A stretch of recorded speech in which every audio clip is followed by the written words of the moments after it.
ക്രിസ്മസിന് ക്രൈസ്തവർക്കെതിരെ ഉണ്ടായ ആക്രമണങ്ങളിൽ വിമർശനവുമായി സീറോ മലബാർ സഭയുടെ ഉടമസ്ഥതയിലുള്ള ദീപിക ദിനപത്രം രംഗത്ത് വന്നു. വർഗീയവാദികൾ അഴിച്ചുവിട്ട ആക്രമണങ്ങൾ മതസ്വാതന്ത്ര്യത്തിനും ന്യൂനപക്ഷ അവകാശത്തിനും എതിരാണ് എന്നാണ് ദീപിക പത്രത്തിൻ്റെ എഡിറ്റോറിയൽ പറയുന്നത്.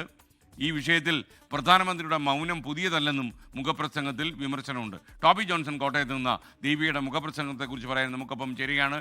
ടോബി, പലപ്പോഴും ഈ ദീപിക പത്രം ചില കാര്യങ്ങളൊക്കെ തുറന്ന് അടിക്കാൻ തയ്യാറായിട്ടുണ്ട്.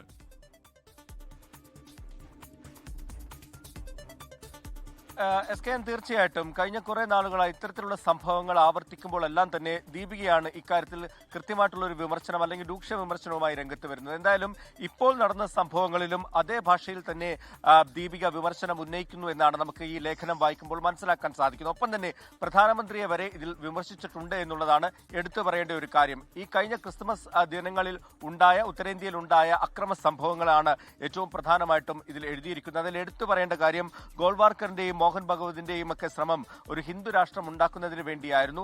അതിന് തടയിട്ടത് ഭരണഘടനയായിരുന്നു. എന്നാൽ ഭരണഘടനയുടെ കാവൽക്കാരാകുന്നവർ പോലും ഇപ്പോൾ മൗനം പാലിക്കുന്നതാണ് ആശങ്കപ്പെടുത്തുന്നത് എന്ന് പറഞ്ഞുകൊണ്ടാണ് ഈ ലേഖനം തുടങ്ങിയിരിക്കുന്നത്. ഒപ്പം തന്നെ പ്രധാനമന്ത്രി പള്ളിക്കുള്ളിൽ ഈ ക്രിസ്തുമസ് ആഘോഷങ്ങളിൽ പങ്കെടുക്കുമ്പോൾ പുറത്ത് അക്രമങ്ങൾ നടക്കുകയാണ്, ക്രൈസ്തവർക്കെതിരായുള്ള അക്രമങ്ങൾ നടക്കുകയാണ്. എന്നിട്ട് പോലും പ്രധാനമന്ത്രി മൗനം പാലിക്കുകയാണെന്നുള്ള ഒരു വിമർശനം കൂടി ഇതിൽ എടുത്തു പറയുന്നുണ്ട്. അതുപോലെ തന്നെ പ്രതിപക്ഷവും കാര്യമായി ഈ വിഷയത്തിൽ ഇടപെടുന്നില്ല.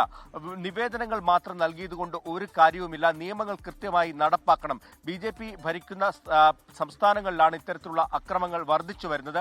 അതിനെതിരെ വെറുതെ നിവേദനം നൽകിയിട്ട് കാര്യമില്ല, നിയമം നടപ്പാക്കാനുള്ള ഒരു ആർജവം കാണിക്കണം. പല കാര്യങ്ങളിലും ആശങ്കപ്പെടുത്തുന്നത് മൗനമാണ്, അധികാരികളുടെ മൗനമാണ് എന്നുള്ളൊരു വിമർശനമാണ് ഉന്നയിച്ചിരിക്കുന്നത്. എന്തായാലും ഈ വിഷയത്തിൽ കടുത്ത അതൃപ്തി ക്രൈസ്തവ സഭകൾ ഇതിനോടകം തന്നെ ഉയർത്തിയിട്ടുണ്ട്. അതിന് പിന്നാലെയാണ് ഇപ്പോൾ ഈ ലേഖനം കൂടി വന്നിരിക്കുന്നത്.